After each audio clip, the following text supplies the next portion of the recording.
거기 누구 없어요? 제발, 살려줘. 손톱이 다 빠지도록 우물벽을 긁으며 죽음을 기다리던 회장의 귀에 규칙적인 기계 회전 소리가 들려왔습니다. 할아버지, 조금만 기다리세요. 제가 직접 개조한 윈치가 있으니까 금방 꺼내드릴게요.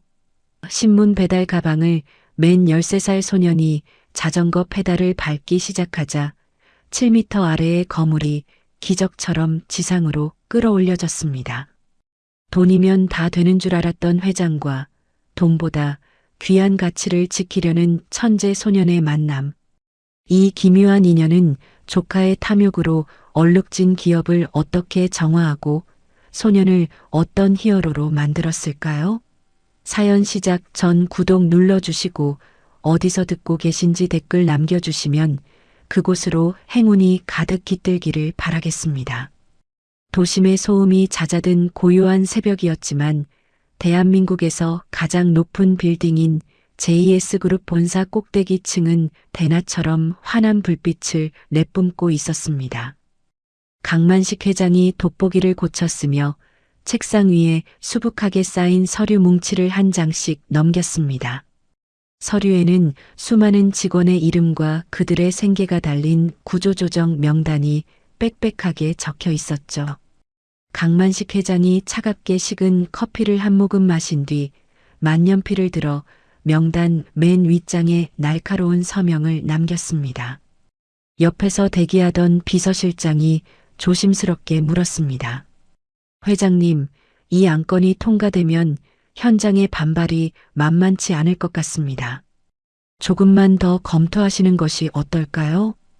강만식 회장이 만년필을 책상 위에 툭 던지며 비서실장을 쏘아봤습니다. 기업은 자선단체가 아니야.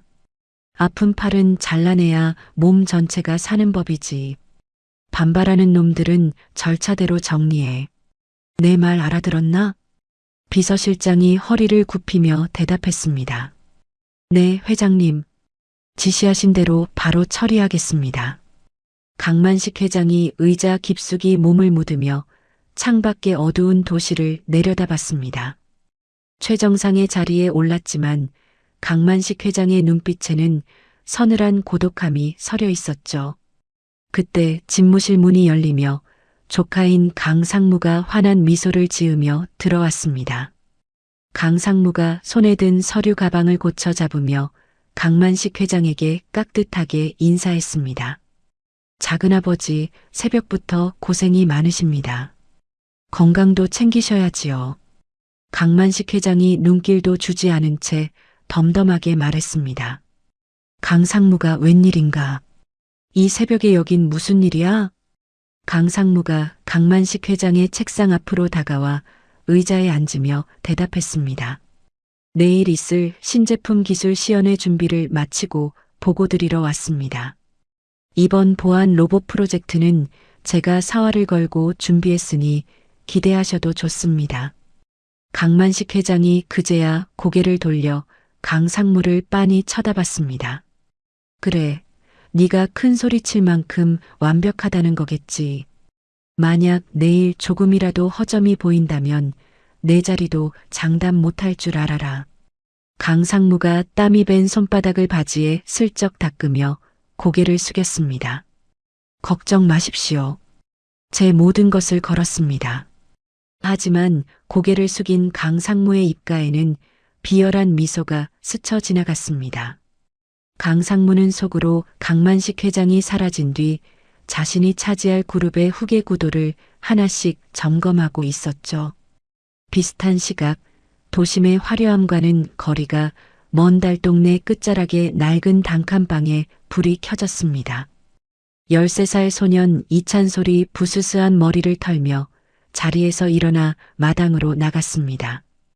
이찬솔이 마당 한 구석에 세워진 낡은 자전거 앞에 쪼그리고 앉아 헝겊으로 체인을 정성스럽게 닦기 시작했습니다.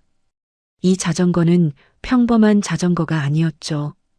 이찬솔이 고물상에서 얻어온 버려진 전기 모터와 배터리를 직접 개조해서 장착한 특수 자전거였습니다. 이찬 소리 자전거 뒷바퀴 축에 연결된 강철 와이어와 윈치 장치를 손가락으로 튕겨보며 중얼거렸습니다. 오늘도 잘 부탁한다. 할머니 약값 벌어야 하니까 고장나면 안 돼. 방 안에서 들려오는 할머니의 마른 기침 소리에 이찬 소리 서둘러 신문 가방을 어깨에 맸습니다. 이찬 소리 자전거 페달을 밟자 낮은 모터 소리와 함께 자전거가 가파른 달동네 언덕을 가볍게 치고 올라갔습니다. 안개가 자욱한 새벽 거리를 달리는 이찬솔의 뒷모습은 작았지만 듬직해 보였죠. 이찬솔이 첫 번째 배달 구역인 빌라 단지에 들어서자 경비실 옆에 고장난 자동문이 덜컥거리며 열리지 않고 있었습니다. 이찬솔이 자전거에서 내려 가방에서 작은 드라이버를 꺼내 들었습니다. 아저씨, 이거 센서 배선이 헐거워져서 그래요. 제가 금방 봐드릴게요. 경비원 아저씨가 어리둥절한 표정으로 쳐다보는 사이 이찬솔이 능숙한 솜씨로 기판을 만지작거렸습니다. 잠시 후 자동문이 부드럽게 열리자 경비원 아저씨가 감탄하며 말했습니다. 야, 찬솔아. 너는 정말 못 고치는 게 없구나. 기술자들도 포기하고 간 걸 아이가 한 번에 고쳐버리네. 이찬솔이 쑥스러운 듯 머리를 극적이며 다시 자전거에 올라탔습니다. 별거 아니에요. 지나가는 길에 보인 거니까요. 아저씨, 안녕히 계세요. 이찬솔은 배달하는 틈틈이 동네 노인들의 낡은 라디오나 전열기구를 무상으로 수리해주고 있었습니다. 가난한 형편이었지만 자신의 재능으로 누군가를 돕는 것이 이찬솔에게는 큰 기쁨이었죠. 오후가 되자 강만식 회장은 비서실장에게 짧은 메모 한 장만 남긴 채 직접 운전대를 잡았습니다. 신제품 발표를 앞두고 무거운 책임감을 떨쳐내기 위해 오래전 돌아가신 부모님의 선영이 있는 시골 마을로 향한 것이었습니다. 강만식 회장이 차 창문을 내리고 시골의 맑은 공기를 들이마시며 생각에 잠겼습니다. 결국 혼자구나. 이 넓은 땅에 내 편 하나 없다는 사실이 참으로 쓸쓸하네. 강만식 회장이 한적한 오솔길에 차를 세우고 선영으로 걸어 올라가려는 순간이었습니다. 나무 뒤에 숨어있던 검은 복장의 사내 3명이 순식간에 나타나 강만식 회장의 앞길을 막아섰습니다. 강만식 회장이 당황하며 주머니에서 휴대전화를 꺼내려 했지만 사내 중 한 명이 강만식 회장의 손목을 낚아채 전화를 빼앗아 바닥에 내동댕이 쳤습니다. 당신들 누구야? 감히 누구 몸에 손을 대는 거야? 강만식 회장이 호통을 쳤지만 사내들은 눈 하나 깜짝하지 않고 강만식 회장의 입을 틀어막았습니다. 검은 복장의 사내가 낮은 목소리로 속삭였습니다. 회장님, 너무 힘 빼지 마십시오. 강 상무님이 전해달라는 말씀이 있었습니다. 이제 좀 편히 쉬실 때가 되었다고요. 강만식 회장의 눈이 경악으로 커졌습니다. 믿었던 조카의 배신이라는 사실에 온몸이 떨려왔죠. 사내들은 강만식 회장을 거칠게 끌고 인적이 완전히 끊긴 숲속 깊은 곳으로 향했습니다. 그곳에는 다 무너져가는 낡은 폐가가 흉물스럽게 서 있었습니다. 한편 이찬솔은 평소보다 배달 구역을 넓혀 시골 외곽의 한적한 마을까지 자전거를 몰고 나갔습니다. 새로운 거래처를 뚫어 할머니의 수술비를 보태기 위해서였죠. 자전거를 타고 비포장도로를 달리던 이찬솔의 눈에 길가 풀숲에서 반짝이는 무언가가 포착되었습니다. 이찬솔이 자전거를 세우고 다가가 땅바닥에 떨어진 물건을 집어들었습니다. 그것은 한눈에 봐도 아주 값비싸 보이는 만년필이었습니다. 이찬솔이 만년필 끝부분을 유심히 살펴보더니 눈을 가늘게 떴습니다. JS? 이거 텔레비전에서 보던 그 대기업 이름이잖아. 이런 귀한 게 왜 이런 산골짜기 길에 떨어져 있지? 이찬솔이 고개를 들어 주변을 살피자 만년필이 떨어진 지점부터 숲 안쪽으로 거칠게 긁힌 타이어 자국이 선명하게 남아 있었습니다. 타이어 자국 옆으로는 누군가 질질 끌려간 듯한 발자국도 섞여 있었죠. 이찬솔이 침을 꿀꺽 삼키며 자신의 개조 자전거 핸들을 꽉 쥐었습니다. 아무래도 이상해. 그냥 못 본 척하고 가야 하나? 하지만 정의감이 남달랐던 이찬솔은 본능적으로 위험한 일이 벌어지고 있음을 직감했습니다. 이찬솔이 자전거의 전원을 켜고 최대한 소리가 나지 않게 천천히 타이어 자국을 따라 숲속으로 진입하기 시작했습니다. 나무 사이로 비치는 햇살이 점점 희미해지고 숲의 적막함이 이찬솔의 숨통을 조여왔지만 이찬솔은 멈추지 않았습니다. 깊은 숲속 폐가 쪽으로 이어진 타이어 자국 끝에서 이찬솔의 눈앞에 검은 세단 한 대가 보이기 시작했습니다. JS그룹 본사 상무실의 무거운 침묵을 깨고 강상무가 거칠게 수화기를 내려놓았습니다. 강상무가 비뚤어진 넥타이를 바로잡으며 곁에 서 있던 비서실장에게 서늘한 눈빛을 던졌습니다. 비서실장, 지금 즉시 공문 내려요. 회장님이 갑작스러운 건강 악화로 비밀리에 요양에 들어갔다고 말이죠. 당분간 그 누구의 연락도 받지 않을 것이고 모든 정권은 내가 대행한다고 확실히 못을 박으란 말입니다. 비서실장이 마른 침을 삼키며 서류를 품에 안고 대답했습니다. 하지만 상무님, 이 사진들이 갑작스러운 소식에 의구심을 품으면 어떻게 합니까? 회장님 목소리라도 들어야겠다고 고집을 부리는 이들이 분명 있을 텐데요. 강상무가 책상 위에 놓인 만년필을 집어 던지며 소리를 질렀습니다. 시키는 대로만 해. 의구심을 품는 놈들이 있으면 내일 신제품 발표회 끝나고 다 정리해버리면 될 거 아냐? 지금 가장 중요한 건 회장님이 세상에서 지워지는 거야. 알겠어? 비서실장이 어깨를 움츠리며 뒷걸음질로 방을 나갔습니다.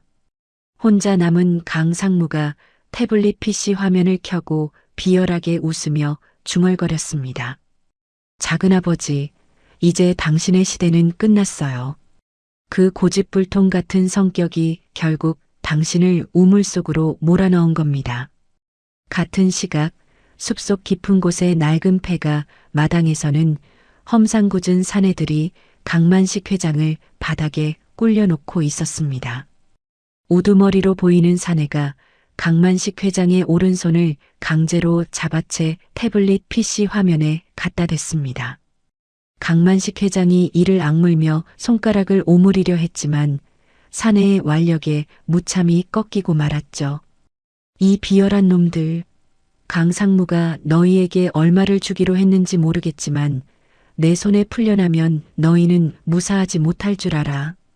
강만식 회장이 피가 맺힌 입술을 떨며 외쳤습니다. 사내가 강만식 회장의 뺨을 툭툭 치며 조롱하듯 말했습니다. 회장님, 아직도 상황 파악이 안 되십니까? 1차 보안 인증은 끝났습니다. 이제 최종 승인까지 24시간만 기다리면 당신의 그 대단한 비자금 계좌는 우리 상무님 손으로 넘어갑니다. 그때까지만 조용히 살아계시라고요. 사내가 뒤에 서 있던 부하들에게 턱짓하며 명령했습니다. 야, 우물 뚜껑 열어. 24시간 동안 절대 못 나오게 거기다 처박아둬. 우리는 마을 내려가서 국밥이라도 한 그릇 하고 오자고. 어차피 이 산골짜기까지 올 사람 아무도 없으니까. 사내들이 낡은 나무 판자를 걷어내자 시커먼 입을 벌린 우물이 드러났습니다. 강만식 회장은 손발이 묶인 채 차가운 건음을 바닥으로 사정없이 던져졌습니다. 7m 아래로 추락한 강만식 회장이 둔탁한 소리와 함께 바닥에 부딪히며 비명을 질렀습니다. 사내들이 우물 입구를 두꺼운 나무 판자로 덮고 그 위에 커다란 돌덩이들을 얹으며 낄낄거렸습니다. 회장님, 거기서 반성 좀 하고 계셔. 내일 아침에 데리러 올 테니까. 사내들의 차소리가 멀어지자 우물 안은 묘지 같은 정막과 뼛속까지 시린 한기만 남았습니다. 강만식 회장이 밧줄에 묶인 손을 바닥에 비비며 절규했습니다. 내가 평생을 어떻게 일궈온 회사인데 고작 이런 구덩이에서 조카놈한테 모든 걸 뺏기고 죽는단 말이냐. 강만식 회장이 고개를 들어 희미한 빛조차 들지 않는 우물 위쪽을 향해 소리쳤지만 돌아오는 것은 자신의 공허한 메아리뿐이었습니다. 절망에 빠진 강만식 회장이 차가운 흙바닥에 얼굴을 묻고 흐느끼기 시작했습니다. 한편 안개가 자욱하게 깔린 숲길을 따라 이찬솔이 천천히 자전거 페달을 밟으며 폐가 마당으로 들어섰습니다. 이찬솔이 자전거에서 내려 주변을 살피며 숨을 죽였습니다.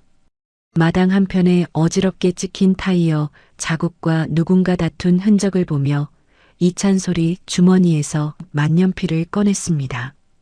분명히 이 근처인데 차는 어디 가고 만년필 주인만 사라진 거지?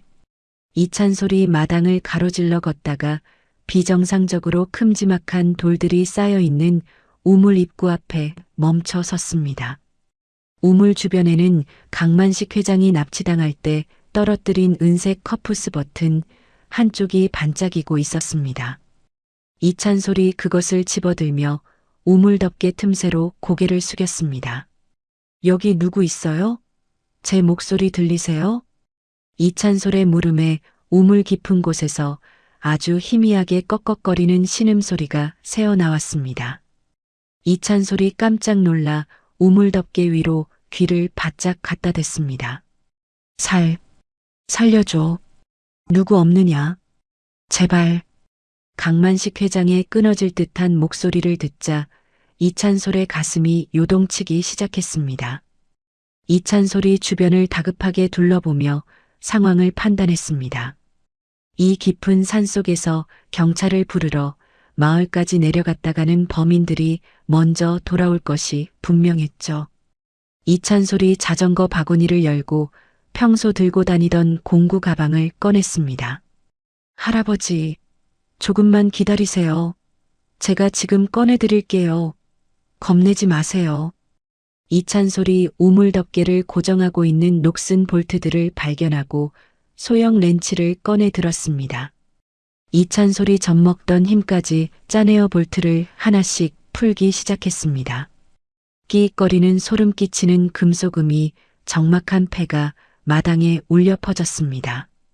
손가락 끝이 허옇게 질릴 정도로 힘을 주던 이찬솔이 마지막 볼트를 풀어내고 나무 판자를 힘껏 밀어냈습니다.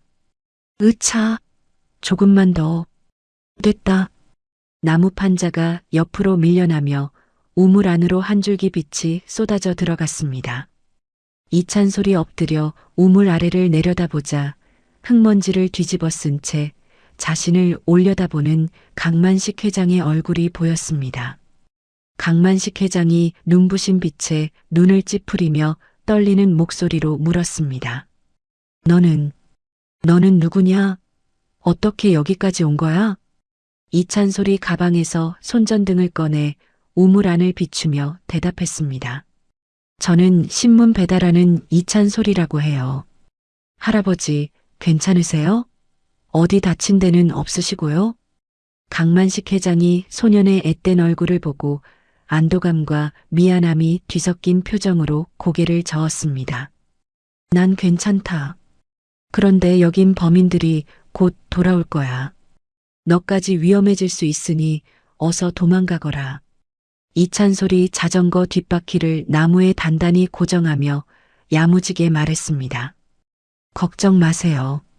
제 자전거에는 아주 힘센 기계가 달려 있거든요. 할아버지를 이 구덩이에서 꼭 꺼내드릴게요. 제가 내리는 줄을 꽉 잡으셔야 해요. 이찬솔이 자전거 축에 연결된 윈치 스위치를 조작하자 팽팽하게 감겨있던 강철 와이어가 스르르 풀리며 우물 안으로 내려가기 시작했습니다. 이찬솔은 자전거 바구니에서 굵은 쇠사슬을 꺼내 마당 옆에 서 있는 아주 굵은 느티나무 기둥에 자전거 프레임을 단단히 결박했습니다. 쇠사슬이 나무 껍질을 파고들 정도로 꽉 조이는 것을 확인한 이찬솔이 자전거 뒷바퀴의 축을 만지며 혼잣말을 했습니다. 좋아. 이 정도면 성인 남자 몸무게도 충분히 버틸 수 있어. 제발 끊어지지 마라. 이찬솔이 자전거 뒷바퀴와 연결된 와이어 뭉치를 우물 틈새로 밀어 넣었습니다. 강철 와이어가 스르르 소리를 내며 어두운 우물 속으로 끝도 없이 내려갔죠. 이찬솔이 다시 우물 입구에 대고 크게 지시했습니다. 할아버지, 지금 내려가는 줄 끝에 고리가 있어요. 그걸 가슴 밑으로 넣어서 겨드랑이 사이에 끼우세요. 그리고 고리를 꼭 잠그셔야 해요. 아시겠죠? 강만식 회장이 젖은 손으로 와이어를 붙잡으며 대답했습니다. 알았다. 끼웠어. 고리도 확실히 잠갔다. 이제 어떻게 하면 되니? 강만식 회장은 이제 이 어린 소년의 지시가 유일한 생명줄이라는 사실을 깨닫고 소년이 시키는 대로 필사적으로 움직였습니다. 이찬솔이 자전거 안장에 올라타며 기어 변속기를 가장 낮은 단수로 맞췄습니다. 할아버지, 이제 제가 끌어올릴 거예요. 벽에 부딪힐 수 있으니까 손으로 벽을 밀면서 올라오세요. 자, 시작합니다. 이찬솔이 이가 나갈 정도로 입술을 꽉 깨물고 페달을 밟기 시작했습니다. 직접 설계한 도르래 시스템과 전기 모터가 결합되자 자전거 축에서 강력한 기계음이 들려왔죠. 이찬솔이 온 힘을 다해 페달을 굴리자 팽팽해진 와이어가 우물 입구의 돌기둥을 깎아먹으며 서서히 감겨 올라왔습니다. 으아, 올라온다. 조금만 더. 이찬솔의 이마에서 굵은 땀방울이 비 오듯 쏟아졌습니다. 다리 근육이 찢어질 듯한 통증이 밀려왔지만 이찬솔은 페달을 멈추지 않았습니다. 우물 밑바닥에서 어둠에 잠겨있던 강만식 회장의 몸이 서서히 지상에 가까워졌습니다. 마침내 강만식 회장의 젖은 머리가 우물 입구 위로 쑥 올라왔죠. 이찬솔이 재빨리 자전거에서 내려 우물가로 달려가 강만식 회장의 양팔을 꽉 붙잡았습니다. 할아버지, 제 손 잡으세요. 제가 당길게요. 하나, 둘, 셋. 이찬솔이 온몸의 무게를 뒤로 실으며 강만식 회장을 흙바닥 위로 끌어올렸습니다. 지상으로 나온 강만식 회장은 젖은 낙엽 위로 쓰러져 헉헉거리며 거친 숨을 몰아쉬었습니다. 이찬솔이 가방에서 낡은 수건을 꺼내 강만식 회장의 얼굴을 닦아주며 물었습니다. 정신이 좀 드세요? 어디 크게 다친 데는 없으시고요? 강만식 회장이 떨리는 손으로 이찬솔의 팔을 붙잡으며 힘겹게 대답했습니다. 고맙다. 정말 고마워. 네가 아니었으면 나는 저 밑에서 꼼짝없이 죽었을 게다. 강만식 회장이 찬 바닥에서 몸을 일으키려 애쓰는 모습이 안쓰러워 보였습니다. 그때 숲길 입구에서 강렬한 자동차 전조등 불빛이 번쩍이며 폐가 쪽으로 다가오기 시작했습니다. 이찬솔이 쏘스라치게 놀라며 강만식 회장을 부축했습니다. 할아버지, 나쁜 사람들이 돌아왔나 봐요. 빨리 피해야 해요. 강만식 회장이 당황하며 주위를 살폈습니다. 어디로 간단 말이냐? 이 몸으로 숲길을 뛰어서 도망갈 수도 없고. 이찬솔이 자전거 뒷좌석의 짐바지를 가리키며 단호하게 말했습니다. 제 자전거 뒷자리에 타세요. 제가 개조한 거라 힘이 아주 좋아요. 빨리요. 강만식 회장이 이찬솔의 도움을 받아 자전거 뒷좌석에 엉거주춤 올라탔습니다. 이찬솔이 보조 동력 스위치를 켜자 자전거가 조용히 미끄러져 나갔습니다. 괴한들의 차량이 폐가 마당에 들이닥치기 직전 이찬솔은 대형 차량이 도저히 들어올 수 없는 좁고 구불구불한 숲속 오솔길로 핸들을 꺾었습니다. 상무님, 우물 덮개가 열려 있습니다. 회장이 사라졌습니다. 뒤늦게 도착한 괴한들이 텅 빈 우물을 보고 소리를 질렀지만 이찬솔은 이미 우거진 나무들 사이로 난 비밀 경로를 따라 숲을 빠져나가고 있었습니다. 이찬솔이 울퉁불퉁한 길을 헤쳐나가며 뒤에 탄 강만식 회장에게 물었습니다. 할아버지, 많이 흔들리죠? 조금만 참으세요. 곧 큰 길이 나올 거예요. 강만식 회장이 이찬솔의 작은 어깨를 꼭 붙잡으며 낮은 목소리로 대답했습니다. 아니다, 괜찮다. 내 어깨가 생각보다 참 든든하구나. 그런데 이 길로 가면 저놈들에게 금방 들키지 않겠니? 이찬솔이 멀리 길가에 세워진 신문 배달용 1톤 트럭을 가리키며 말했습니다. 걱정 마세요. 저 트럭 아저씨가 제 단골이거든요. 저기 뒤에 숨으면 아무도 몰라요. 이찬솔은 트럭 적재함의 천막을 들추고 자전거와 강만식 회장을 차례대로 안으로 밀어 넣었습니다. 어두컴컴한 적재함 안에서 강만식 회장은 옆에 앉은 소년의 손을 가만히 잡았습니다. 평생을 차가운 비즈니스 현장에서 불신과 배신만을 겪어왔던 강만식 회장의 눈가에 뜨거운 눈물이 맺혔습니다. 내 인생에 이런 기적이 일어날 줄은 꿈에도 몰랐구나. 너는 정말 하늘이 보낸 아이로다. 강만식 회장이 감격에 젖어 말하자 이찬솔이 쑥스럽게 웃으며 대답했습니다. 할아버지, 그런 말씀 마세요. 누구라도 거기 계신 걸 알았으면 저처럼 했을 거예요.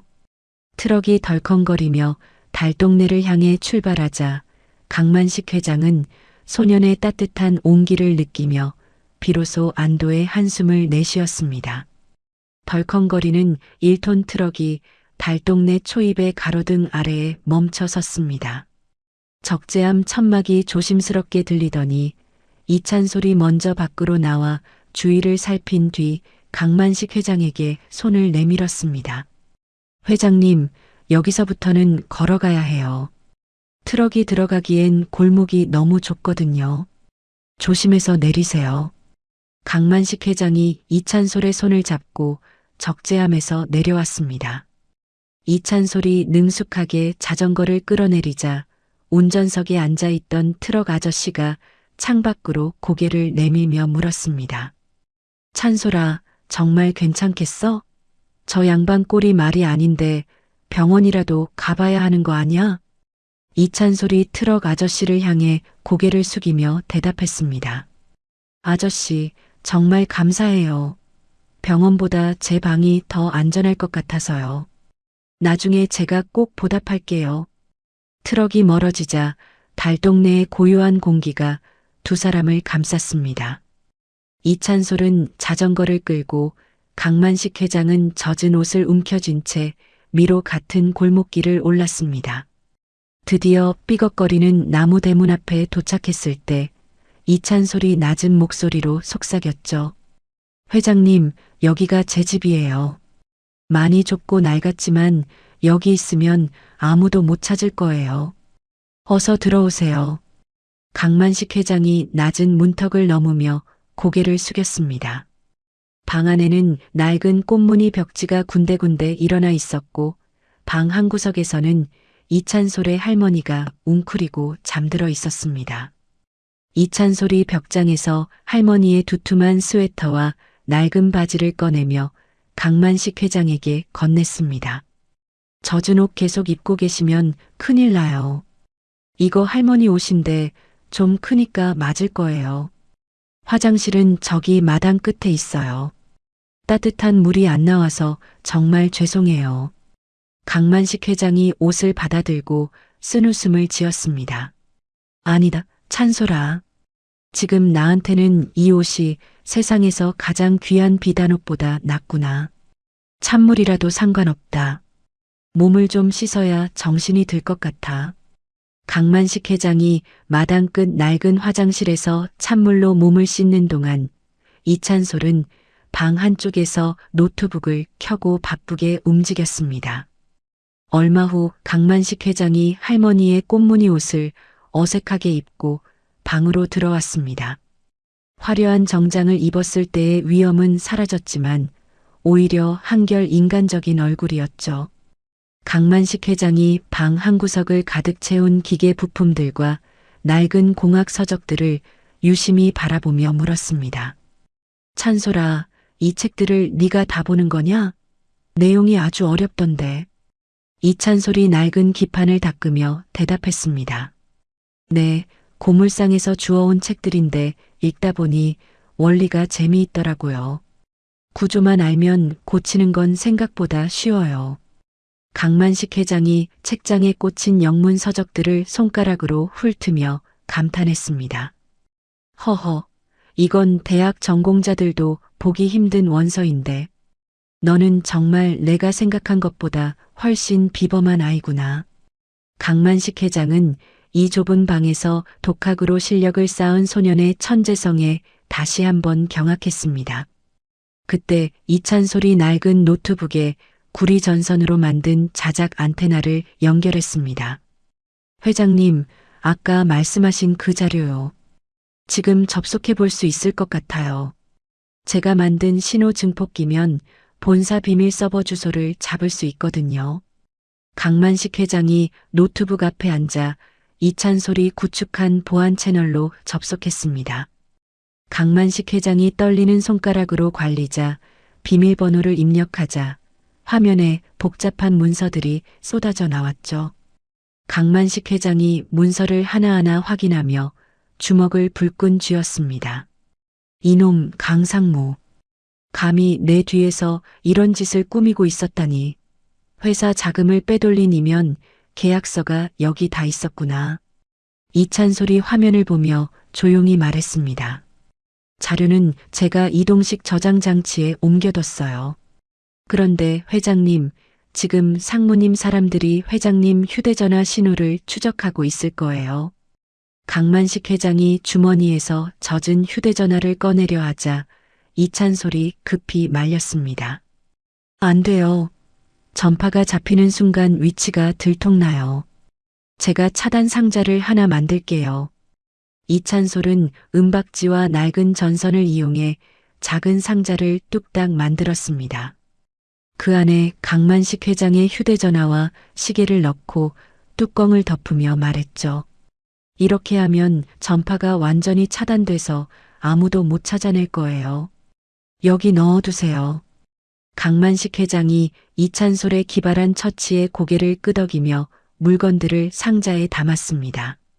한편 강상무는 본사 상황실에서 괴한들을 몰아세우고 있었습니다. 이 멍청한 놈들. 그 늙은이 하나를 못 잡아서 이 난리를 피워? 당장 모든 CCTV 다 뒤져. 신문 배달하는 놈들 경로까지 하나하나 다 조사하란 말이야.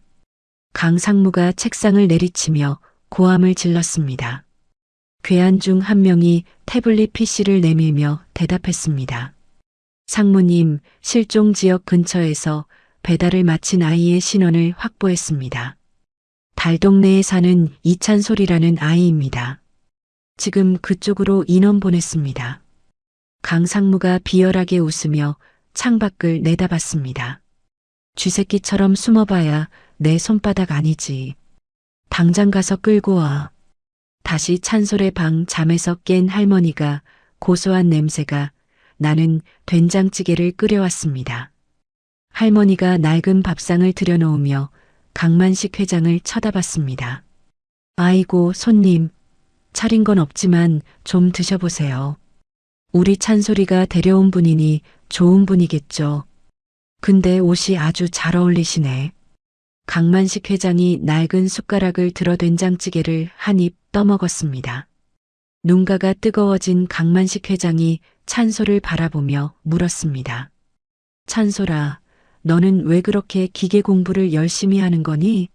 이 다음에 커서 큰 부자가 되고 싶어서 그러니? 이찬솔이 밥을 크게 한술 뜨며 대답했습니다. 아니요.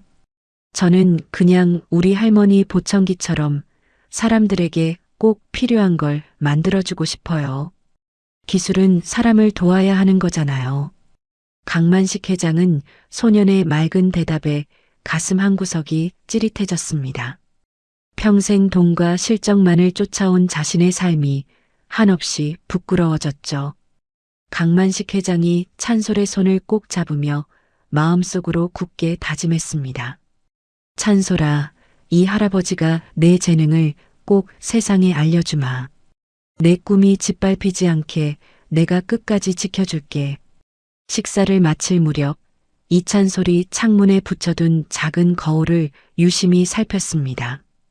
골목길 아래쪽에서 검은 양복을 입은 사내들이 두리번거리며 올라오는 것이 비쳤죠. 이찬솔이 긴장한 목소리로 강만식 회장에게 속삭였습니다. 회장님, 사람들이 왔어요. 생각보다 훨씬 빨리 찾았네요. 강만식 회장이 창밖을 내다보려 하자 이찬솔이 손으로 제지했습니다. 보시면 안 돼요. 회장님, 지금 정문으로 나가면 바로 잡혀요. 저랑 할머니랑 뒷문으로 나가야 해요. 이찬솔이 할머니의 보따리를 자전거에 싣고 강 회장에게 낡은 밀짚 모자를 씌워주었습니다. 노점상 노인처럼 보이기 위해 어깨에 보따리까지 하나 메어주었죠.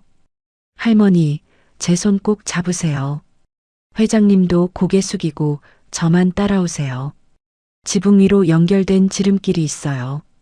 이찬솔이 뒷문을 열고 담벼락을 타고 지붕 위 좁은 통로로 안내했습니다. 세 사람이 어둠을 틈타 고양이처럼 조심스럽게 지붕길을 지나는 순간이었습니다. 여기다. 이 집이야. 당장 문 부수고 들어가. 강 상무 부하들의 거친 외침과 함께 찬솔의 집 대문이 박살나며 안으로 사내들이 쏟아져 들어갔습니다. 지붕 위에서 그 소리를 들은 강만식 회장이 주먹을 꽉 쥐었습니다. 이찬솔이 강만식 회장의 소매를 당기며 앞장섰습니다. 빨리 움직여야 해요. 이 길 끝에 제 자전거가 세워져 있어요. 세 사람은 미로 같은 달동네의 지붕과 골목을 누비며 어둠 속으로 몸을 숨겼습니다. 뒤에서 들려오는 욕설과 무거운 발자국 소리가 점점 거세지며 운명을 건 긴박한 탈출이 시작되었습니다. 달동네의 지붕 위를 달리고 어두운 골목을 헤매며 강상무의 추적을 따돌린 지 어느덧 일주일이라는 시간이 흘렀습니다. 이찬솔과 강만식 회장 그리고 할머니는 평소 이찬솔이 드나들던 고물상 아저씨의 외딴 창고에 임시 거처를 마련했죠. 창고 안은 버려진 기계 부품과 낡은 가전제품들로 가득했지만 이찬솔에게는 그곳이 세상에서 가장 완벽한 요새이자 연구실이었습니다. 이찬솔이 고물더미 속에서 찾아낸 낡은 태블릿 PC 세대를 전선으로 복잡하게 연결하며 땀을 닦았습니다. 회장님, 이제 됐어요. 이 화면들로 창고 주변 CCTV를 다 볼 수 있고 회장님이 말씀하신 이사님들하고 연락할 비밀 통로도 열어뒀어요. 강만식 회장이 이찬솔이 건넨 태블릿을 받아들며 감탄 섞인 목소리로 말했습니다. 허허, 찬솔아. 내 손은 정말 마법사의 손이구나. 본사의 최첨단 장비들도 이 낡은 기계 덩어리보다 못할 게다. 정말 고맙다. 강만식 회장이 태블릿 화면 속 메신저 창을 열어 신뢰하는 원로 이사들에게 짧지만 강력한 메시지를 보냈습니다. 자신이 살아있음을 알리고 강 상무의 전횡을 막기 위해 임시 주주총회를 소집하라는 은밀한 지시였죠. 강만식 회장이 화면을 끄며 이찬솔의 어깨를 툭툭 쳤습니다. 이제 주사위는 던져졌다. 강 상무 그놈도 곧 내가 살아있다는 걸 눈치채고 미친 듯이 날뛰겠지. 이찬솔은 할머니의 약을 사기 위해 조심스럽게 근처 시장으로 향했습니다. 시장은 여느 때처럼 활기찼지만 이찬솔의 눈에는 평소와 다른 기류가 포착되었죠. 검은 양복을 입은 사내들이 이찬솔의 얼굴이 담긴 사진을 들고 상인들을 위협하며 돌아다니고 있었습니다. 이찬솔이 생선 상자 뒤로 몸을 숨기며 가슴을 쓸어내렸습니다. 세상에 시장까지 저 사람들이 깔렸네. 할머니 약만 얼른 사서 가야겠다. 겨우 약을 구해 창고로 돌아온 이찬솔을 보며 불안감에 떨던 할머니가 손자의 손을 꼭 잡았습니다. 찬솔아, 밖이 너무 흉흉하구나. 나 때문에 네가 큰일에 휘말린 것 같아 잠을 잘 수가 없어. 우리 그냥 어디 멀리 도망가면 안 되겠니? 이찬솔이 할머니의 주름진 손을 따뜻하게 감싸며 듬직하게 웃어 보였습니다. 할머니, 걱정 마세요. 제가 만든 자전거는 세상에서 제일 빨라서 아무도 못 따라와요. 제가 할머니 꼭 지켜드릴 거니까 저만 믿으세요. 그 모습을 지켜보던 강만식 회장이 이찬솔 옆에 앉아 진지한 표정으로 입을 열었습니다. 찬솔아, 너는 지금 아주 큰 용기를 내고 있다. 하지만 진정한 리더는 용기만으로는 부족해. 위기 상황일수록 머리는 얼음처럼 차갑게 써야 하고 가슴은 사람을 향해 가장 뜨겁게 써야 하는 법이란다. 이찬솔이 강만식 회장의 눈을 똑바로 바라보며 고개를 끄덕였습니다. 차가운 머리와 뜨거운 가슴. 잊지 않을게요, 회장님.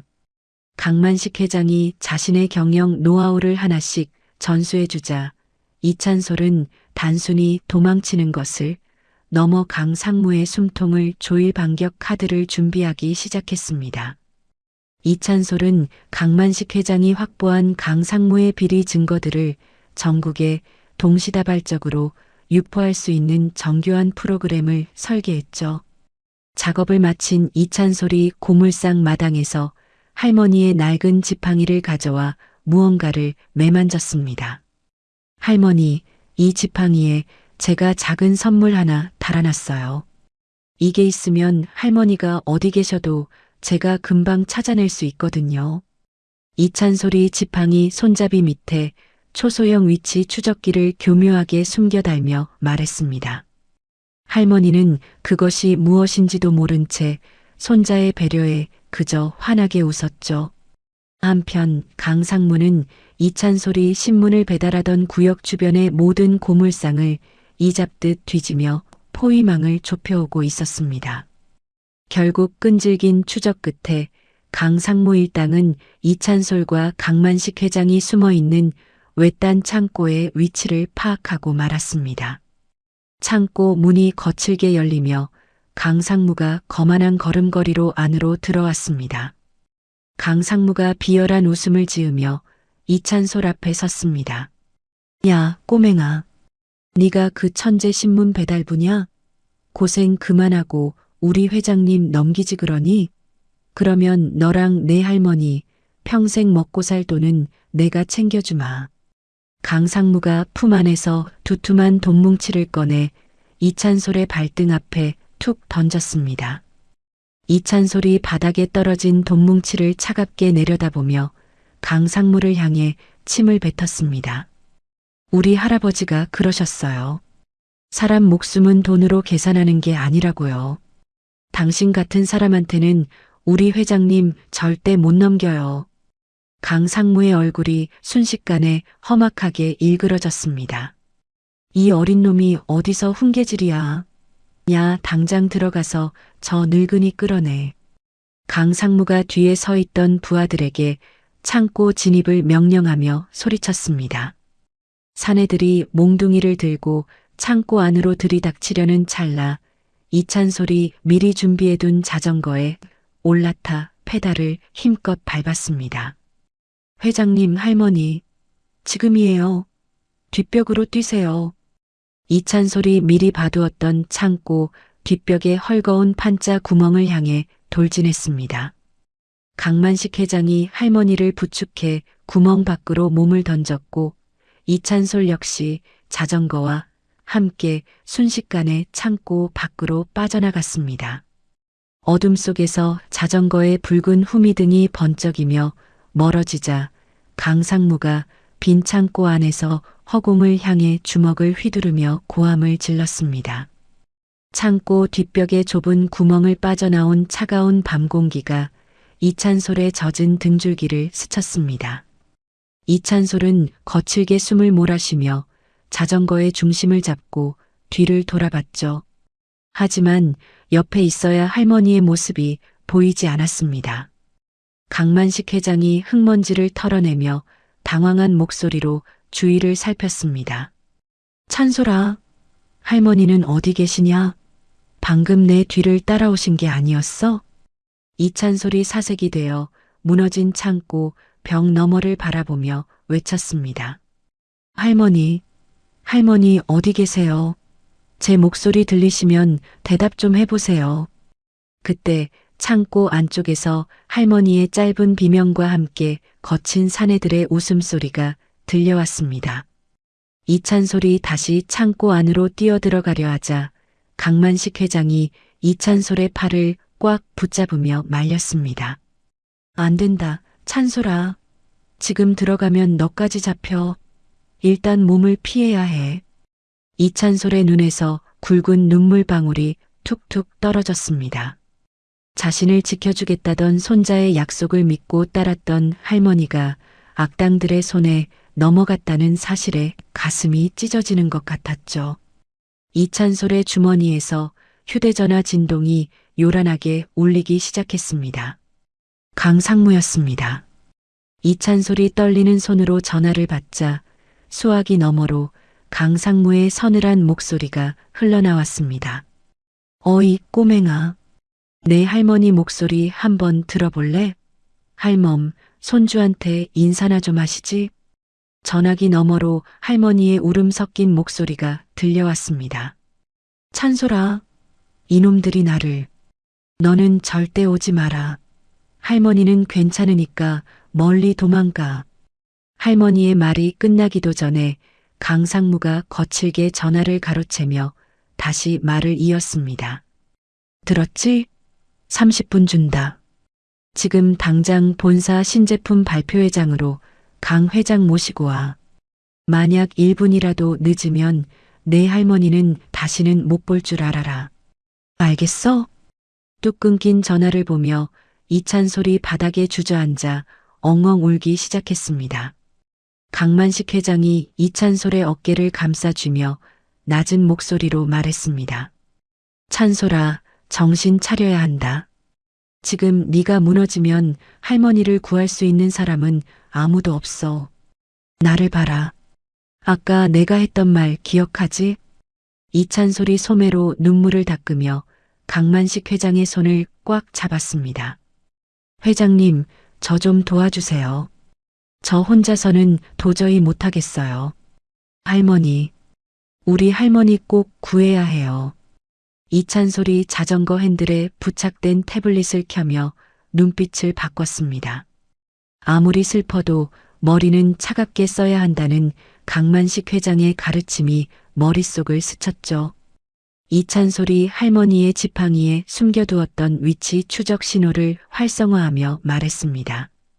할아버지, 할머니 지팡이에 제가 추적기를 달아놨거든요. 지금 신호가 잡혀요. 시장 근처에 있는 JS그룹 물류 창고예요.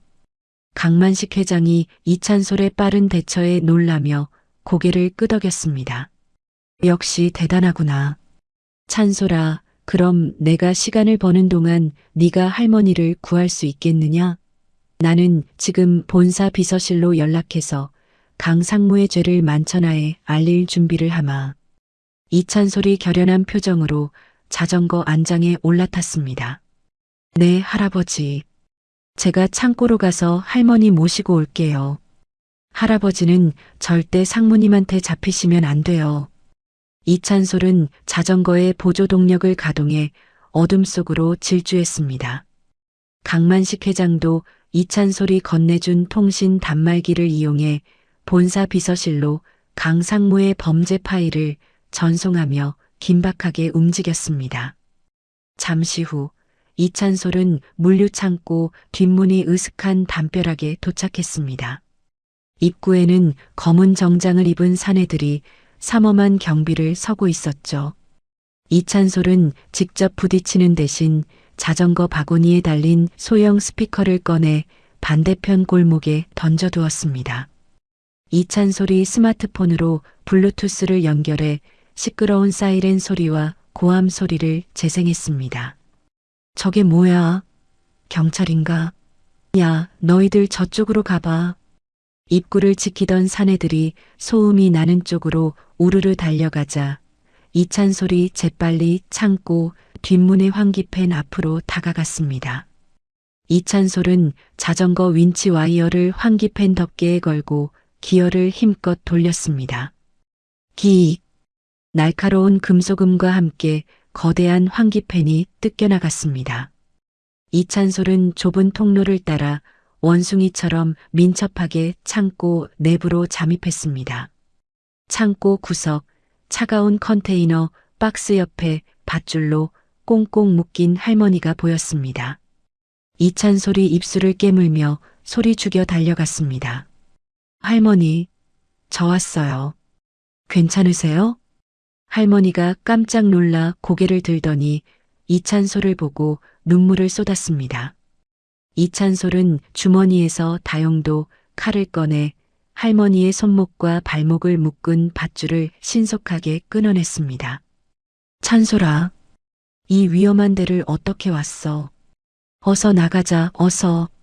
할머니를 부축해 일어나려는 순간 창고 입구에서 사내들의 발자국 소리가 들려왔습니다. 이찬솔은 당황하지 않고 자전거 핸들의 스위치를 눌렀습니다. 자전거 전면에 장착된 고출력 LED 전등이 미친 듯이 깜빡이며 창고 안을 눈부시게 비췄습니다. 으악, 내 눈. 이게 뭐야? 사내들이 눈을 가리며 비틀거리는 사이 이찬솔은 할머니를 이끌고 뒷문으로 빠져나왔습니다. 이찬솔은 할머니를 자전거 뒷자리에 태우고 쇠사슬로 몸을 고정했습니다. 할머니, 저 꽉 잡으세요.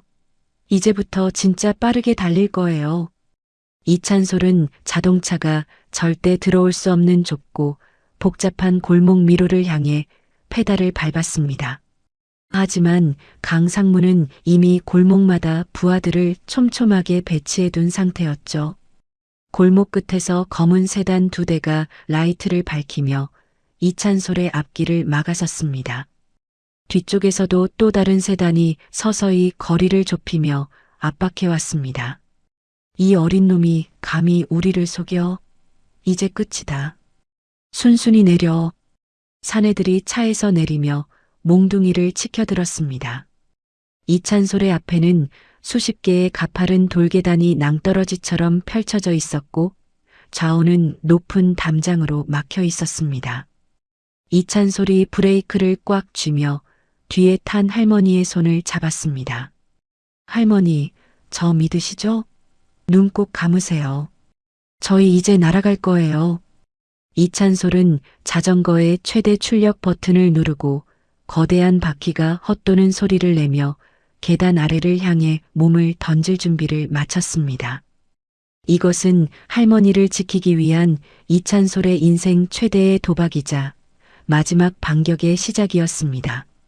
검은 세단 2대가 엔진 굉음을 내뿜으며 이찬솔의 자전거 뒤를 바짝 추격했습니다. 타이어가 지면을 긁는 날카로운 소리가 적막한 밤 공기를 찢어발겼죠. 이찬솔이 핸들을 꽉 움켜쥐며 뒤에 탄 할머니를 향해 크게 소리쳤습니다. 할머니, 허리 꽉 잡으세요.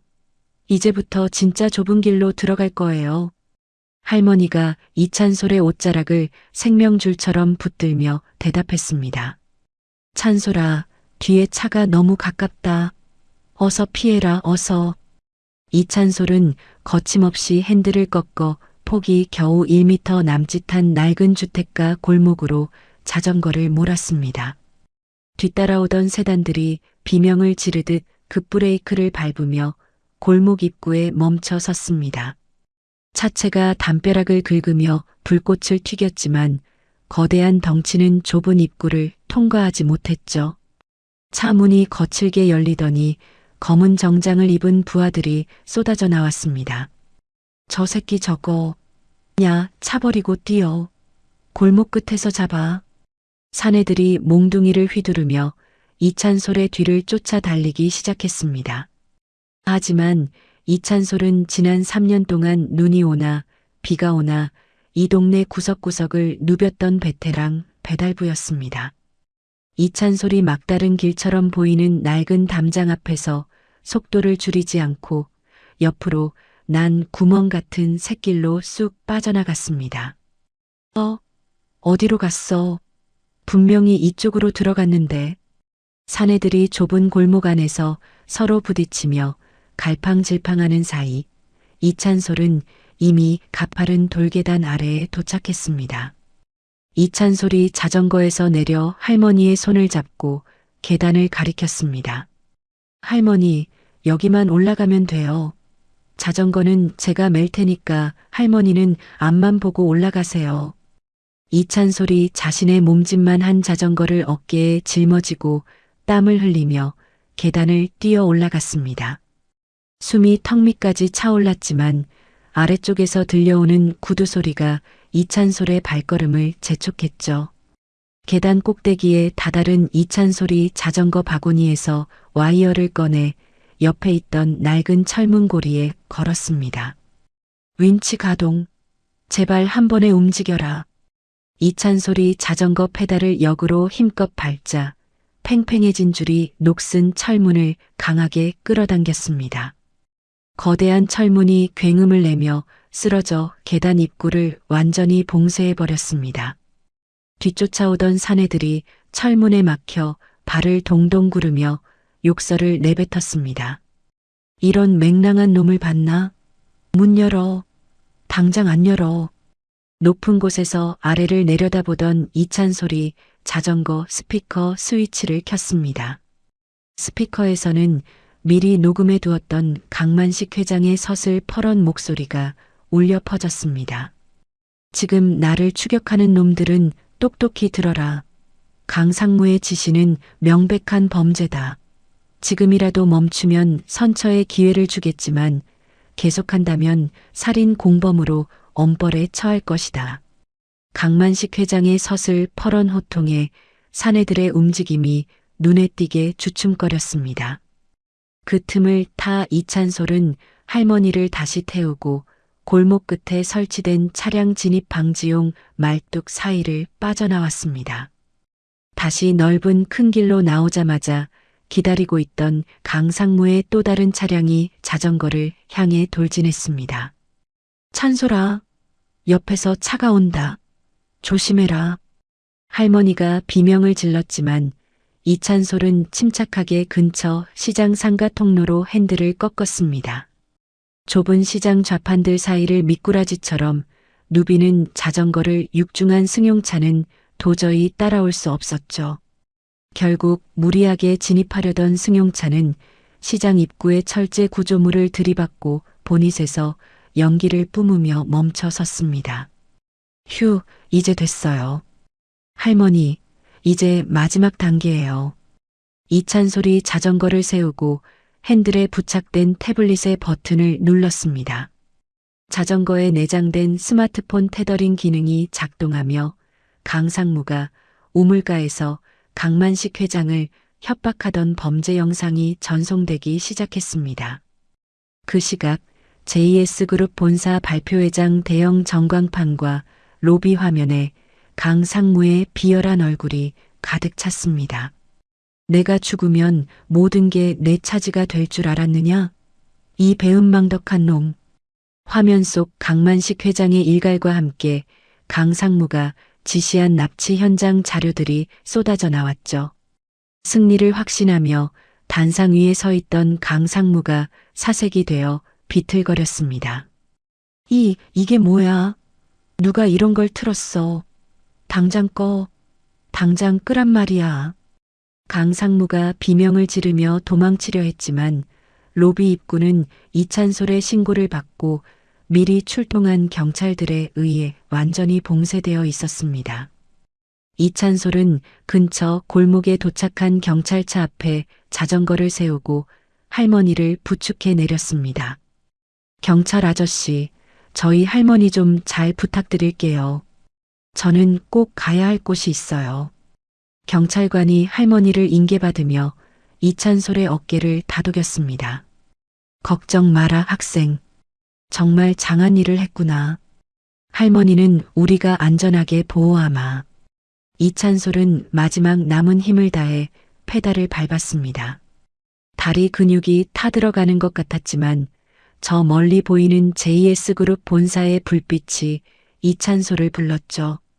본사 정문 앞에는 이미 수많은 취재진과 경찰, 그리고 직원들로 인산인해를 이루고 있었습니다. 저기 온다. 저 아이가 바로 회장님을 구한 아이인가 봐. 누군가의 외침과 함께 군중이 갈라졌고 이찬솔은 땀과 기름때로 범벅이 된 채 본사 로비로 들어섰습니다. 그곳에는 말끔한 정장으로 갈아입은 강만식 회장이 두 팔을 벌리고 서 있었습니다. 이찬솔이 자전거에서 내리자마자 강만식 회장의 품으로 달려가 안겼습니다. 회장님, 약속 지켰어요. 할머니도 무사히 구했어요. 강만식 회장이 이찬솔의 머리를 쓰다듬으며 눈시울을 붉혔습니다. 그래, 찬솔아. 네가 정말 큰일을 해냈구나. 고생 많았다. 나의 작은 영웅아. 수천 개의 카메라 플래시가 두 사람을 향해 터졌고 13살 소년 배달부의 위대한 여정은 승리의 환호성과 함께 막을 내렸습니다. 법정의 육중한 문이 닫히고 수의를 입은 강상무가 고개를 떨군 채 호송차로 향했습니다. 강상무와 그 일당에게 납치 및 횡령 혐의로 중형이 선고되었다는 뉴스가 전국으로 퍼져나갔죠. 그로부터 한 달이라는 시간이 흐른 뒤 JS그룹 본사 건물은 예전의 차가운 위용 대신 따뜻한 활기로 가득 찼습니다. 강만식 회장이 집무실 책상에 앉아 환하게 웃으며 서류 한 장을 비서실장에게 건넸습니다. 비서실장, 드디어 재단 설립 허가가 떨어졌군. 이름은 내가 말한 대로 했겠지? 비서실장이 허리를 숙이며 미소를 지었습니다. 네, 회장님. 이찬솔 청소년 과학재단으로 모든 등록을 마쳤습니다. 어려운 환경에서 꿈을 키우는 아이들이 벌써 수천 명이나 지원했다고 합니다. 강만식 회장이 창밖을 내다보며 만족스러운 듯 고개를 끄덕였습니다. 그래, 기술은 돈이 아니라 사람을 위해 써야 한다는 걸 그 아이가 가르쳐줬지. 이제 내가 그 가르침을 세상에 돌려줄 차례야. 같은 시각 달동네의 새벽 공기를 가르며 익숙한 자전거 페달 소리가 울려 퍼졌습니다. 이찬솔은 이제 신문을 배달하지 않았지만 여전히 개조한 자전거를 타고 언덕길을 올랐죠. 자전거 뒷자리에는 신문 대신 할머니와 함께 정성껏 만든 도시락 가방이 가득 실려 있었습니다. 이찬솔이 홀로 사는 김할아버지네 집 앞에 자전거를 세우며 크게 외쳤습니다. 할아버지, 저 왔어요. 오늘 할머니가 맛있는 불고기 하셨거든요. 꼭 따뜻할 때 드세요. 방 안에서 김할아버지가 문을 열고 나오며 환하게 웃었습니다. 아이고, 우리 동네 보배 찬솔이 왔구나. 이제 부자가 됐는데도 이 늙은이들을 잊지 않고 찾아주니 정말 고맙다. 이찬솔이 자전거 안장에 올라타며 씩씩하게 대답했습니다. 부자가 된 건 강 회장님이지 제가 아니잖아요. 저는 그냥 예전처럼 지내는 게 제일 좋아요. 내일 또 올게요. 이찬솔은 아무리 형편이 나아져도 처음 가졌던 그 따뜻한 마음을 잃지 않았습니다. 주말이 되자 고급 세단 한 대가 달동네 좁은 골목 입구에 멈춰 섰습니다. 강만식 회장이 소탈한 차림으로 내려 이찬솔의 집 대문을 두드렸죠. 마당에서 자전거를 손보던 이찬솔이 반갑게 달려 나와 대문을 열었습니다. 회장님, 오셨어요? 할머니가 지금 된장찌개 다 끓여놓고 기다리고 계세요. 강만식 회장이 이찬솔의 어깨를 감싸 안으며 방 안으로 들어갔습니다. 방 안에는 건강한 모습의 할머니가 김이 모락모락 나는 밥상을 차려놓고 기다리고 있었죠. 할머니가 강만식 회장의 손을 잡으며 자리에 앉기를 권했습니다. 손님, 어서 오세요. 우리 찬솔이 눈 고쳐주시고 저까지 좋은 병원에서 치료받게 해주셔서 정말 꿈만 같아요. 이제 눈도 잘 보이고 다리도 하나도 안 아파요. 강만식 회장이 할머니가 떠준 된장찌개를 한 입 크게 먹으며 대답했습니다. 할머니, 제가 더 감사하죠. 찬솔이 아니었으면 저는 지금 이 세상 사람이 아니었을 겁니다. 이 된장찌개 맛이 그리워서 일주일을 겨우 참았습니다. 식사를 마친 뒤 강만식 회장과 이찬솔은 마당 평상에 앉아 도면 한 장을 펼쳐놓고 진지하게 대화를 나누었습니다. 이찬솔이 연필로 기어 부분을 가리키며 열정적으로 설명했습니다. 회장님, 이번에 재단 지원으로 만드는 보조기구는 무게를 더 줄여야 해요. 다리가 불편한 분들이 혼자서도 쉽게 착용할 수 있게 말이에요. 강만식 회장이 이찬솔의 기특한 생각에 고개를 끄덕이며 조언했습니다. 그래, 기술의 완성은 효율이 아니라 배려에 있는 법이지. 찬솔아, 이번 설계는 아주 훌륭하구나. 네가 만든 기구가 수많은 사람을 걷게 할 거야.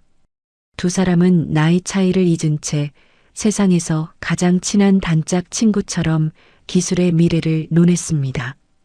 오후가 되자 이찬솔은 할머니를 자전거 뒷자리에 태우고 근처 공원으로 산책을 나갔습니다. 강만식 회장이 선물한 최첨단 치료 덕분에 할머니는 이제 손자의 등에 기대어 세상 풍경을 마음껏 구경할 수 있었죠. 찬솔아, 세상이 이렇게 밝고 예쁜지 이제야 알겠구나. 다 내 덕분이다. 할머니가 이찬솔의 허리를 꼭 안으며 말하자 이찬솔이 페달을 밟으며 힘차게 대답했습니다.